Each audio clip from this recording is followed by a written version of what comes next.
Olá a todos. Pessoal, hoje nós vamos ver aqui juntos e vamos analisar juntos o que o secretário dos Estados Unidos, Marco Rubio, falou sobre os grupos de extrema esquerda, os grupos extremistas que vão ser considerados agora grupos terroristas, e que o UOL está passando pano aqui chamando de grupos de esquerda, que não, de esquerda não tem nada, é de extrema esquerda, que estão gerando mortes, inclusive de uma representante britânica recentemente, certo? Que também foi morta aí por algum desses lunáticos, e a gente vai ver ele falando aqui porque ele vai dar muito exemplo, certo? Então a gente pode optar aqui em ouvir o blá blá blá da mídia tradicional, ou a gente vai ouvir direto da fonte, que eu acho que é melhor para todos nós, porque, né? Bom, melhor assim. Vamos ouvir juntos aqui o que diz o Marco Rubio, que muitas pessoas da esquerda da América Latina ficam falando assim, ele é só um latino, etc. Tal. Meu, os caras são latinos falando contra um latino. Qual é o problema? Qual o problema que ele de uma origem latina? Qual que é o problema? Nenhum, certo? E esse cara tá cotado para ser um dos próximos presidentes dos Estados Unidos. E os caras continuam fazendo merda, falando mal, xingando, ofendendo. Tipo, se as pessoas, às vezes, de calar a boca e ouvir, não, elas não têm capacidade. Nós vamos fazer isso aqui. Nós vamos ouvir o que ele está falando aqui. E eu já ouvi tudo, sei que tem uma propaganda aqui no meio que eu vou pular, e é muito interessante. Mas vamos ouvir aqui, foi traduzido aí, tá no canal Vista Pátria, certo? E nós vamos ouvir juntos aqui, se você quiser depois ver o vídeo original, tá lá. Vamos lá. Tantas pessoas em posições de poder têm repetidamente descartado atos de violência e até de terrorismo como formas legítimas de expressão política, desde que servissem a uma causa de esquerda. Obrigado a todos. Obrigado a todos por se juntarem a nós aqui hoje. Sinto-me muito honrado por este grupo distinto de pessoas ter viajado de todo mundo para fazer parte desta conversa importante. Estamos gratos a vocês. Também quero agradecer aos membros da equipe e do gabinete do presidente que estão aqui hoje, o nosso diretor do FBI, Kash Patel, que está aqui conosco, obrigado. A nossa secretária de Educação, Linda McMahon, também se juntou a nós. Em breve ouvirão Stephen Miller, o vice-chefe de gabinete do presidente e um dos seus principais conselheiros em questões de segurança interna também. E, claro, o nosso secretário do Tesouro, Scott Bessent, está aqui. Mas, mais uma vez, quero agradecer a todos vocês que estão aqui hoje. Quero agradecer também a toda a equipe aqui do Departamento de Estado por organizar isto. É realmente um evento sem precedentes sobre uma questão sem precedentes. Um momento, eu diria, na nossa... Então vamos, primeira coisa aqui, ele falou vários nomes importantes, significa que é uma coisa formal, importante, e ele está falando que é algo sem precedente. Aonde os Estados Unidos, aparentemente, vai conseguir resolver o problema, em algum momento, vai colocar esforço para resolver esse problema, que é o extremismo de extrema esquerda, que a mídia abafa, como se fosse tudo normal. Tudo normalzinho. Não, não é normal, certo? Nós, pessoas que produzimos, estamos ficando assim, loucos, vendo que pessoas que não produzem estão apavorando a sociedade, certo? E, quer dizer, tem que ter um ponto final nisso aí, certo? Principalmente com esses grupos que fazem vandalismo, põem fogo em prédio e essas outras tantas coisas, certo? A pessoa ser de esquerda não tem problema nenhum. O que tem problema é o cara de grupo radical de extrema esquerda. É a mesma coisa com o muçulmano, não tem problema nenhum o cara acreditar no Islã, o problema é dele. Agora, o cara ser um extremista que vai contra a vida dos outros, aí o pessoal resolve interferir. A mesma coisa com a extrema esquerda. Quando o cara tem as suas ideias lá, o problema é dele. A partir do momento que o cara começa a ir contra a vida dos outros, começa a fazer imagens para outras pessoas a tentarem contra a vida dos outros, tentando fazer terrorismo contra as pessoas, aí é outro nível. É outro nível. A mídia sempre passa pano, e essa é uma verdade. Todo mundo já percebeu, mas vamos lá. Nossa história. Então, permitam-me começar por dizer que o dever mais essencial do Estado, a primeira responsabilidade, francamente, de qualquer governo, de qualquer tipo, é a proteção do seu povo. É a proteção do seu país. Esta é uma obrigação sagrada que deve transcender todas as divisões políticas e ideológicas. É por isso que, por exemplo, temos forças armadas, é por isso que temos agências de inteligência, é por isso que existem departamentos de contra-terrorismo, porque existem forças policiais. Manter o nosso povo seguro é a razão pela qual todos os países aqui representados têm todas essas coisas. Todos nós já conhecemos muito bem, claro, a esta altura, o que tem sido descrito como ameaças terroristas tradicionais. Durante 25 anos, o termo contra-terrorismo, pelo menos no Ocidente, significou, antes de mais nada, a luta contra o extremismo islâmico radical. E há uma razão muito pungente para isso. No dia 11 de setembro, no ano de 2001, 19 homens assassinaram 3.000 pessoas aqui no meu país. Depois, esse mesmo inimigo atingiu a Europa, assassinando quase 200 passageiros a bordo de trens em Madrid em 2004 e mais 52 a bordo de ônibus e do metrô de Londres no ano seguinte. Toda a arquitetura do contra-terrorismo ocidental foi reconstruída, do zero, em torno desse evento traumático singular. Isso fazia sentido na época. O nosso trabalho era manter o nosso povo seguro, e no âmbito do terrorismo, o espectro da jihad global era a principal ameaça à segurança deles. E assim fomos trabalhar. E reunimos uma coalizão global, trabalhando com muitos dos amigos que estão representados aqui nesta sala hoje. Destruímos o califado do ISIS. Matamos al-Baghdadi, al-Zawahiri e Bin Laden e construímos sistemas de inteligência e de aplicação da lei capazes de antecipar e parar ataques antes mesmo de o público ouvir falar deles. Todos os países aqui representados hoje desmantelaram uma ameaça terrorista em algum momento, emanando desta fonte. Os ataques e conspirações jihadistas nos Estados Unidos diminuíram em 2/3 desde o auge do ISIS. O número de pessoas mortas pelo terrorismo jihadista na Europa caiu cerca de 97% do ano de 2015 para o ano de 2024. Em outras palavras, em grande medida, a nossa estratégia de contra-terrorismo funcionou. A ameaça não desapareceu, claro. Continuará a existir, especialmente enquanto tolerarmos sistemas de imigração que importam as ameaças diretamente para as nossas respectivas pátrias. Mas esta ameaça foi severamente diminuída. O mundo parece muito diferente hoje, por causa disso. Durante muito tempo, no entanto, a nossa doutrina de contra-terrorismo teve um ponto cego. Um ponto cego quando se trata de violência extremista da esquerda política. Mesmo hoje, a própria ideia de que o terrorismo de extrema esquerda possa ser uma ameaça séria é tratada como um delírio da direita, ou pior, como uma conspiração fascista perigosa. É tratada desta forma por muitos na imprensa, por muitos na academia, nas nossas universidades e por muitas das nossas instituições tradicionais. Sem dúvida verão esse dogma surgir na cobertura desta mesma conferência. Apesar da realidade clara e inegável, apesar dos números e estatísticas objetivos, apesar do fato de que nesta sala hoje há representantes de todo o espectro político, ouviremos que este tipo de violência organizada e terror será descartado. Será descartado como uma ficção partidária. Toda uma indústria cresceu nos nossos países em torno do estudo do extremismo. Temos think tanks, bolsas de estudo, periódicos e consultorias, com um entendimento tácito entre eles, de que o único tipo de violência política que era uma ameaça real ao nosso sistema, que apenas um tipo de violência política era uma ameaça real ao sistema. Uma bomba plantada por um grupo neonazista era um ato de maldade nefasto e assassino. E é. Mas uma bomba plantada por um revolucionário marxista, bem, isso é apenas um trágico excesso de idealismo. Talvez os seus meios tenham sido equivocados ou zelosos demais, mas os seus fins eram virtuosos e justos. Essa é a implicação de como eles tratam isso. Durante anos, este extraordinário preconceito ideológico... Pessoal, o que ele tá falando, todo mundo aqui sabe, que é a realidade, certo? A mídia faz o oposto. Sempre o oposto. Falando, não, o pessoal de esquerda é tudo santinho. Não é santinho. E a gente sabe que muitos dos discursos que eles usam é só para plantar ódio.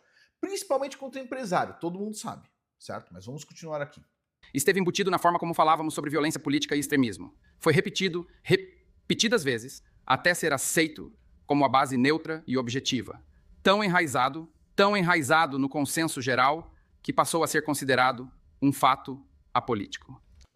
Exatamente, pessoal. Como a gente vê aí, os vereadores, deputados estaduais, federais, de direita entram numa universidade pública, pago com dinheiro público que vem dos empresários principalmente, aí eles vão lá, entram lá para, sei lá, mostrar o ponto de vista deles, fazer uma provocação, não tem problema nenhum fazer uma provocação intelectual. Aquilo ali gera uma muvuca, todo mundo já viu como é que fica, certo? É ódio para tudo quanto é lado. Todo mundo já viu, isso é um absurdo. Isso é um absurdo, certo? As pessoas não poderem entrar no lugar, você é de direita, então você é fascista. Da onde eles tiraram isso? Né? Eles tiraram isso de discursos mentirosos que eles mesmos desenvolvem e ficam se retroalimentando. Os melhores mentirosos do mundo são aqueles que acreditam na própria mentira. E esse pessoal de esquerda é assim, de extrema esquerda. Eles acreditam na própria mentira. Eles se convencem que eles estão fazendo pelo bem. É claro, o Fidel Castro não estava fazendo o que fez lá em Cuba para oprimir uma ilha inteira. Não, ele está fazendo pelo bem da ilha. Ele é pelo bem. O Che Guevara matando um monte de gente no paredão, está fazendo pelo bem daquelas pessoas. Como é que é? Pessoal. Mas vamos lá. É a razão pela qual, aqui no meu país, tantas pessoas em posições de poder têm repetidamente descartado atos de violência e até de terrorismo como formas legítimas de expressão política, desde que servissem a uma causa de esquerda. É por isso que, durante os distúrbios de George Floyd, os chamados distúrbios de George Floyd no verão de 2020, enquanto criminosos e extremistas queimavam e saqueavam as grandes cidades da América e quase depararam o país de joelhos, governos municipais em todo o país simplesmente se recusaram a processar as pessoas que realizavam estes atos de violência e terror. É a razão para a imagem agora infame, talvez todos se lembrem disso, de um apresentador de notícias de uma agência muito proeminente. Um apresentador em pé em um bairro, consumido pelas chamas. Enquanto isso, o gerador de caracteres na parte inferior dizia que os protestos eram majoritariamente pacíficos. Isto foi algo... Eu vi isso na época, exatamente. Pegando fogo num prédio inteiro, as pessoas tudo se matando, e dizia assim, não, os protestos são pacíficos. Não são pacíficos. O pior do que um duplo padrão. A violência de esquerda não foi apenas desculpada. Foi tratada como sacrossanta, uma classe protegida por si só. Essa era tem que acabar. A coalizão nesta sala hoje inclui líderes políticos, especialistas e autoridades policiais de mais de 60 países em todo o mundo. Vocês vieram aqui de uma ampla gama de governos, partidos e convicções políticas. Alguns dos seus governos e o nosso discordam publicamente. Às vezes discordamos fortemente sobre comércio, sobre energia, sobre imigração. Vocês não vieram aqui hoje porque foram convencidos de cada aspecto da visão americana do mundo. O tempo vai passando e a pele vai apresentando. Espera um pouquinho, isso aqui é uma propaganda que tem no meio, que vou pular. Vocês vieram aqui. Vocês estão aqui porque, há 2 semanas, uma mulher de 72 anos teve mais de 80% do corpo queimado em sua própria casa, na Grécia, e morreu, executada por um coquetel Molotov porque a sua filha ousou candidatar-se a um cargo público. Vocês estão aqui hoje porque durante 5 dias... Isso aí é o que o pessoal de extrema esquerda está fazendo. Se o pessoal de extrema direita fizer isso, que o pessoal chama de extrema direita, tem que ser classificado como terrorista, aquelas pessoas que fazem isso. Agora, o outro lado, de esquerda, eles não são santos, não. Jogar um coquetel Molotov para uma velhinha pegar fogo inteira porque a filha dela se candidatou, putz, grilo, né? Mas vamos lá, vamos continuar ouvindo aqui. 5 dias neste inverno, as luzes se apagaram em Berlim. O apagão mais longo na cidade desde a Segunda Guerra Mundial, desencadeado por um ataque que deixou dezenas de milhares de lares sem energia no frio congelante e deixou uma mulher de 83 anos morta. Vocês estão aqui e vieram porque, 1 mês após aquele apagão em Berlim, um jovem francês de 23 anos sucumbiu a lesões cerebrais traumáticas, espancado até a morte nas ruas de Lyon, por um grupo de bandidos militantes de extrema esquerda. Vocês estão aqui porque os seus líderes políticos estão sendo atacados, esfaqueados e baleados nas suas ruas, porque os seus negócios foram bombardeados, porque as suas ferrovias foram sabotadas, porque os seus policiais foram espancados e queimados. Vocês estão aqui porque isto é real, e está piorando, e não pode mais ser negado, e não pode mais ser ignorado, porque é hora de esmagar este mal para sempre. O fato simples é que nada disto que acabei de descrever é novo. O terrorismo político de extrema esquerda não é uma novidade moderna recente. Não é uma ficção fabricada por políticos conservadores. Durante a maior parte da era moderna, foi de fato a forma dominante de violência política. Cada um dos nossos amigos aqui das nações do hemisfério ocidental se lembra. Lembrem-se das décadas de sequestros, bombardeios, assassinatos e execuções, o terror violento dos Tupamaros, dos Montoneros, das FARC, do ELN. Vocês se lembram da selvageria desumana do Sendero Luminoso do Peru, os fanáticos maoístas que massacraram as aldeias camponesas do Peru, matando mulheres grávidas e recém-nascidos a golpes de machado e facão. Vocês se lembram das dezenas de milhares de guerrilheiros marxistas treinados para matar nos campos terroristas de Castro. Todos vocês aqui da Europa se lembram. Vocês se lembram dos massacres com metralhadoras das Brigadas Vermelhas da Itália, que mantiveram o primeiro-ministro por 5 mandatos em cativeiro por 55 dias, antes de submetê-lo a um julgamento revolucionário do chamado Tribunal do Povo e executá-lo em 1978. Vocês se lembram da campanha de quase 3 décadas de bombardeios, sequestros e assassinatos da fração do Exército Vermelho na Alemanha, matando dezenas e ferindo mais centenas. Vocês se lembram da Organização 17 de Novembro na Grécia, os extremistas marxistas que aterrorizaram Atenas por mais de um quarto de século, incluindo, a propósito, a morte a tiros do chefe da estação da CA do meu país, do lado de fora de sua casa, na frente de sua esposa, quando eles voltavam para casa de uma festa de Natal. E aqui na América nós nos lembramos. Nós nos lembramos do mesmo reinado de terror mortal, justificado pelos mesmos slogans, motivado pelas mesmas ideias perversas. Nós nos lembramos do Weather Underground, que bombardeou o Pentágono, que bombardeou o Departamento de Estado e bombardeou o Capitólio. Nós nos lembramos do Exército de Libertação Negra, que realizou assaltos à mão armada e executou policiais a queima-roupa. Nós nos lembramos do Exército de Libertação Simbionês, que matou a tiros um superintendente de escola pública com balas de ponta oca cheias de cianeto. Em um período de 18 meses, entre 1971 e 1972, o FBI registrou cerca de 2.500 bombardeios em solo americano, uma taxa de quase 5 por dia. A parcela esmagadora dessa violência veio de extremistas de esquerda. Entre 1970 e 1980, 93% dos ataques terroristas no Ocidente vieram da extrema esquerda extremista. Estes são números que chocariam a maioria dos americanos hoje, porque fomos ensinados a acreditar que este tipo de violência política simplesmente não existe ou está sendo exagerado. Mas existe. E, na verdade, estamos subestimando. Existe sim. O Charles Kirk tomou um tiro dentro de uma universidade que era um ambiente que todo mundo deveria poder discutir abertamente, fazer provocações abertamente. Na Universidade de São Paulo sempre tem baixaria quando entra alguém de direita lá, nos dias de hoje. Entra para tentar conversar, para tentar dialogar, os caras vão lá e batem, já era uma muvuca. E isso são movimentos que não são aceitáveis numa sociedade normal. Principalmente porque essas pessoas não contribuem com impostos. Quem paga os impostos são os empresários e quem depois fica como se fosse o bandido do negócio são os empresários, o que não é verdade. As pessoas que produzem, né, são colocadas como se fossem os monstros e as pessoas que não produzem, que gostam de ganhar dinheiro em cima do dinheiro, ganhar dinheiro em cima do dinheiro que deveria ir para o povo e não ir para políticos e para politicagem. Essas pessoas gostam de ganhar dinheiro de várias formas, aí que todo mundo sabe que, tipo assim, não tá ajudando o pobre em nada, ok? Mas vamos continuar ouvindo aí. Tá corretíssimo o que ele tá falando. Muito bom o discurso até o momento. E as nossas nações carregam as cicatrizes para provar isso. E hoje enfrentamos uma nova onda deste velho mal. Aqui nos Estados Unidos, a parcela de ataques e conspirações terroristas de esquerda aumentou para níveis não vistos em décadas. Na Alemanha, a violência de extrema esquerda saltou mais de 40% apenas no último ano. Na Grécia, more de 80% da violência radical é agora impulsionada por atores de extrema esquerda e anarquistas. Estes não são dados abstratos. Os americanos viram o que esses números significam. Um ataque total contra os nossos agentes de imigração, ataques de atiradores de elite, explosivos, emboscadas armadas, um atirador transgênero abrindo fogo contra alunos de uma escola primária católica enquanto rezavam, com a sua arma marcada com slogans como "Onde está o seu Deus agora?". Um executivo da área de saúde, executado, a sangue frio, nas ruas. Múltiplas tentativas de assassinato contra um presidente em exercício. Não só isso. O executivo foi assassinado e muitas pessoas, por causa dessa mentalidade peçonhenta que vem de dentro das universidades, celebrando a morte de um executivo, certo?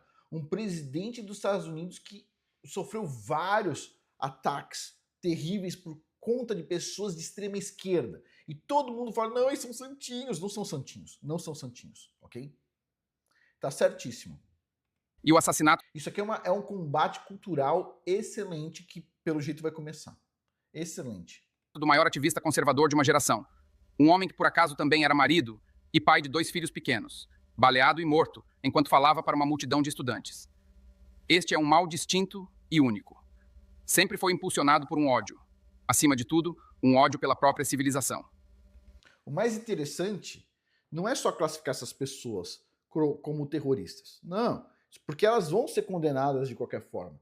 Mas é começar a rastrear quem está financiando esses movimentos.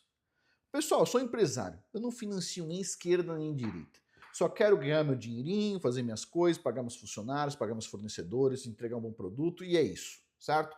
Não financio nada de esquerda nem de direita. Ok, nós sabemos que tem muita gente muito rica, certo? Principalmente que ganha dinheiro aí com coisas que tem que depois fazer lavagem de dinheiro, etc, tal, no mundo. E essas pessoas estão financiando esses movimentos horrorosos. Todo mundo quer saber quem são essas pessoas. Todo mundo tem uma ideia de quem está financiando essas ONGs extremistas. Todo mundo tem ideia. Agora as coisas vão ir para um ponto focal assim mais detalhado. O pessoal vai colocar uma lupa em cima de quem está financiando essas entidades horrorosas. Corretíssimo. É uma revolta dos piores contra os melhores. É uma revolta dos piores contra os melhores. Exatamente isso. Isso é o que a gente tem nos dias de hoje. É uma revolta dos piores contra os melhores. Pô, Afonso, mas quem que é pior, quem que é melhor? Muito simples. Quem produz é o quê? Perto de quem não produz nada. Tem gente que produz, tem gente que não produz. Tem um monte de gente que trabalha em empresas, são funcionários, e essas pessoas produzem. E a maioria dos caras aí que ficam falando aí sobre essas coisas de esquerda e geram esses movimentos extremistas, não produz. fazem parte de organizações civis em tese sem fins lucrativos, porque eles recebem só salário, muitas vezes, não estou falando todas as ONGs, não todas as OCIP, mas tem várias aí ONGs, basicamente, que fazem esse tipo de movimento, certo? E eles não produzem um parafuso. Mas quando a gente vai ver, está produzindo cultura. E é uma cultura nefasta. É a cultura dos piores contra os melhores. Tipo assim, isso é inadmissível. Porque os melhores não estão indo contra os piores, porque os piores têm que ir contra os melhores. Ah, porque eles têm um ego frágil. Entendo. Mas ainda assim está errado. Então vamos lá. Uma revolta dos fracos e covardes contra os fortes e bons. Só que uma hora os fortes e bons começam a encher o saco, entendeu? A gente tolera um monte de gente fraca, terrível, idiota, etc. A gente vai tolerando. Vai assim mesmo. Só que os caras começam a querer te pegar, entendeu? Espera um pouquinho, agora a gente está no limite. Parabéns aí ao Marco Rubio. Muito bom. Secretário de Estado dos Estados Unidos. Muito bom. É perpetrado por aqueles que não conseguem construir, que não conseguem criar, que não conseguem alcançar grandes coisas. É o cara que não consegue fazer nada. O cara não consegue fazer um computador, não consegue fazer um iPhone, não consegue fazer nada. Aí o cara vai lá e fala o seguinte, vamos tirar dos ricos e pegar pra gente, basicamente. Quando eles falam assim, pegar dos ricos e dar pros pobres, eles falam assim, nós somos os pobres. Então eles falam, pegar dos ricos e dar pra gente. É isso que eles querem, né? Só que eles não sabem produzir, né? E se vingam do mundo pela sua própria inadequação, procurando destruir aqueles que conseguem. Isto é o que é o esquerdismo radical. Fato. Pode usar vários slogans e ideologias diferentes ao longo do tempo e do espaço. Podem chamar-se anticapitalistas, ou anti-imperialistas, ou comunistas, ou anarquistas, ou marxistas. Mas o caráter fundamental é sempre o mesmo. É sempre o mesmo. É um ressentimento venenoso, mascarado com a linguagem da igualdade, da justiça e da libertação. Mascarado com a linguagem da liberdade, justiça, libertação, não tem nada a ver. É isso aí mesmo, tá corretíssimo o que ele tá falando. As pessoas ficam falando essas mentiras. Não, são pessoas ressentidas. É um ressentimento venenoso, como ele colocou aí. Uma necessidade avassaladora de destruir o que homens maiores construíram, de arruinar o que é belo e o que é correto, em nome de pessoas que só estão cheias de feiura. E não... É isso aí, é a vontade de destruir o belo, a coisa bonita. Sabe quando você olha uma paisagem criada pelo Criador, uma montanha, o céu azul? Que coisa linda. Não, essas pessoas vão lá e vão fazer um quadro do quê? Do fiofó delas. Joga tinta no fiofó e estampa. É isso, essa é a luta contra a beleza, entendeu? Pessoal, por exemplo, essas músicas horrorosas tem por aí. As pessoas deixam de ouvir uma música linda do Vivaldi para ouvir uma porcaria de uma música, entendeu? Que até uma tartaruga consegue fazer. E não tem mais nada a oferecer ao mundo.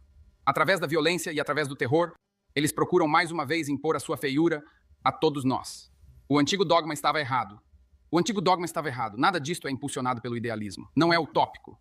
Na verdade, é o oposto. Uma das críticas que às vezes se ouve sobre o comunismo, por exemplo, é que parece bom na teoria, mas nunca funciona na prática. Na verdade, isso não é verdade. O comunismo não parece bom na teoria.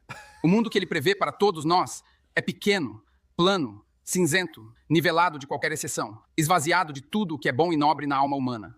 O mundo que ele prevê é um mundo sem coragem, um mundo sem criatividade ou ambição, um mundo sem heróis ou glória, ou grandes causas pelas quais lutar, um mundo sem milagres, sem mitos, sem homens que se elevam acima dos demais para fazer coisas incríveis e extraordinárias. E o mundo que o comunismo prevê é um mundo sem Deus.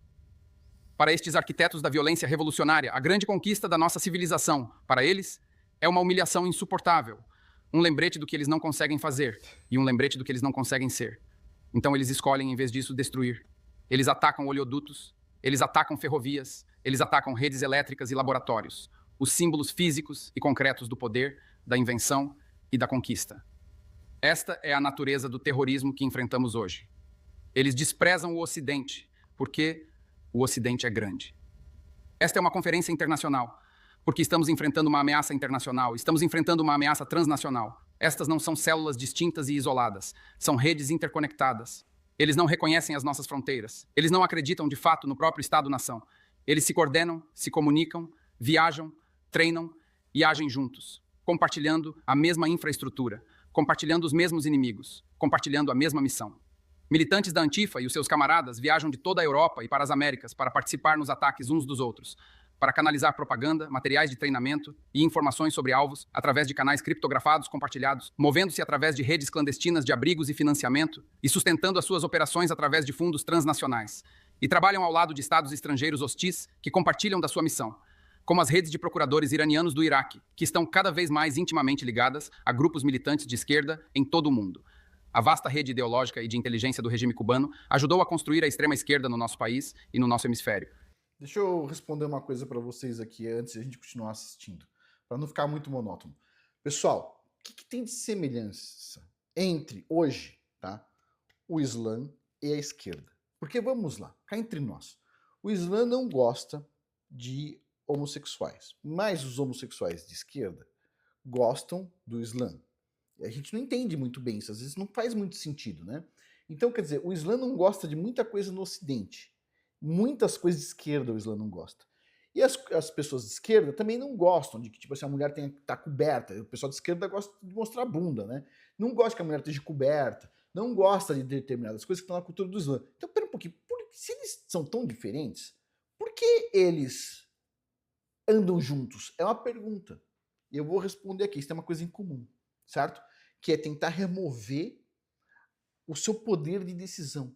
É tentar remover a sua liberdade. Desculpa falar, mas essa é a verdade. Quer dizer, beleza, vamos supor, algumas pessoas podem concordar, poxa, é melhor ter as pessoas vestirem roupa mais modestas. Eu concordo. Mas, tipo assim, quem que é o fulano para decidir que tipo de roupa minha esposa, as minhas filhas vão usar? Quem tem que decidir isso, do meu ponto de vista, é uma discussão entre elas e eu. Que posso falar, olha, não é adequado, elas também vão discutir seus pontos. Mas quem que é o governo para definir esse tipo de coisa, certo? Então o que acontece? A esquerda e o Islã, nos dias de hoje, eles gostam de tentar podar as liberdades. Todas as liberdades, certo? E tem coisas que são bem esquisitas no Islã, embora assim o texto pareça muito bonito e tudo mais. Tem um grupo de pessoas muçulmanas que só seguem o texto do Corão, não seguem outras coisas, mas mesmo assim tem que tomar muito cuidado. A gente não pode afetar a liberdade do outro, certo? As pessoas têm que ter o seu direito de escolha, ok? Por exemplo, eu não como porco, certo? Porque está no Antigo Testamento, e eu já falei para vocês aqui muitas vezes, não recomendo ninguém comer. Mas se o cara quiser comer um porco na mesa do lado do restaurante, eu não vejo problema nenhum, certo? Eu vou em churrascaria, um monte de gente quer comer porco. Ah, tá comendo porco? O problema é do cara lá.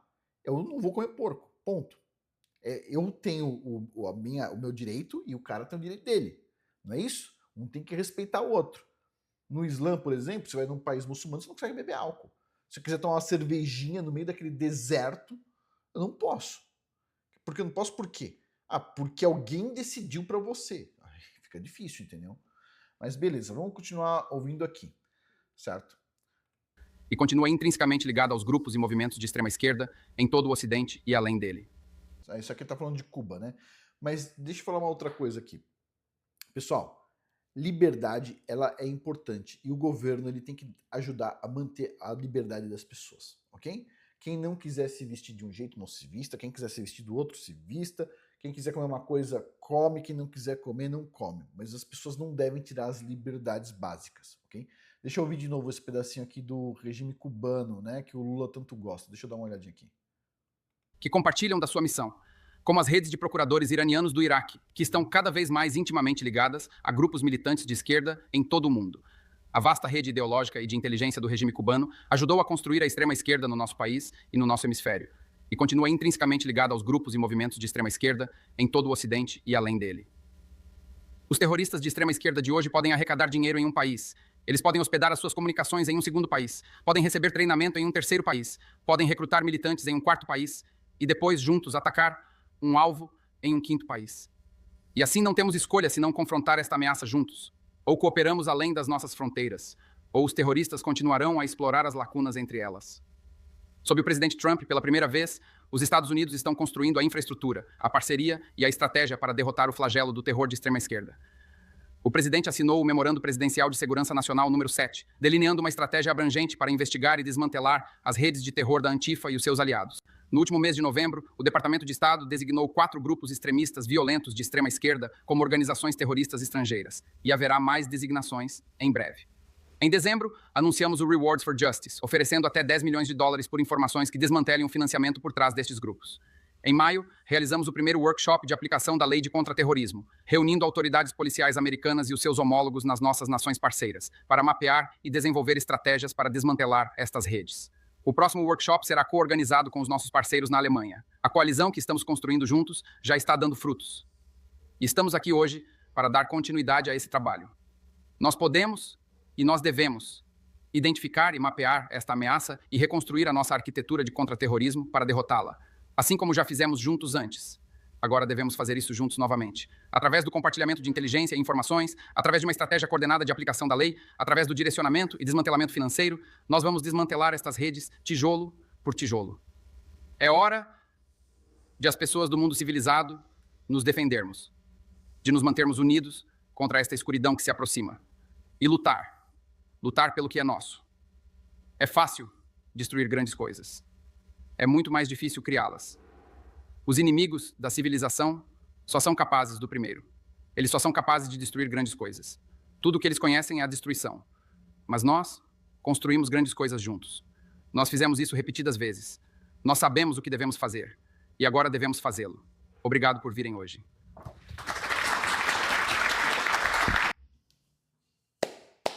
Meu, parabéns, certo? Alguém resolveu mudar um pouquinho a cultura. Quer dizer, começar a colocar luz sobre esse assunto que é esses movimentos de extrema esquerda que não permitem uma pessoa com uma opinião diferente entrar numa universidade. Quer dizer, acabou. Isso aí, eu acho que é um bom passo para mudar a cultura. É o governo assumir as rédeas e falar o seguinte, isso é um problema e nós vamos encarar esse problema, certo? Eu não vi nenhum governo de direita fazer isso no mundo nos dias de hoje, nenhum governo de qualquer tipo, e agora a gente está vendo os Estados Unidos tomando conta das rédeas, e a única coisa que a gente pode fazer é dar os parabéns aí, realmente, certo? A gente não quer violência. As pessoas ficam reclamando de um monte de coisa, a gente só quer simplesmente poder fazer nossas atividades, certo? Trabalhar, crescer nossos filhos, e a gente tá nem aí para essas coisas que esses doidos de extrema esquerda ficam falando, entendeu? A minha única parte que eu concordo em tese com o que a esquerda diz é que os pobres deveriam receber, certo, a boa parte desses impostos e serviços públicos gratuitos. Ok, eu concordo, isso eu concordo, acho bonito. Agora, as pessoas ficarem atacando quem produz, certo, e ficar elevando quem não produz, aí é complicado, entendeu? Aí é complicado, certo? Quando eu estou dizendo elevando, eu não estou dizendo elevando economicamente. Eu estou dizendo colocando como se aquelas pessoas que não produzem fossem a base para as coisas funcionar, sendo que elas não fazem nada, entendeu? Mas é complicado. Então aí achei muito corajoso essa atitude e o pessoal aí tá de parabéns mesmo. Mas é isso, o que você acha? Coloca nos comentários abaixo. Por hoje é isso, muito obrigado a todos aí pela atenção. Até mais.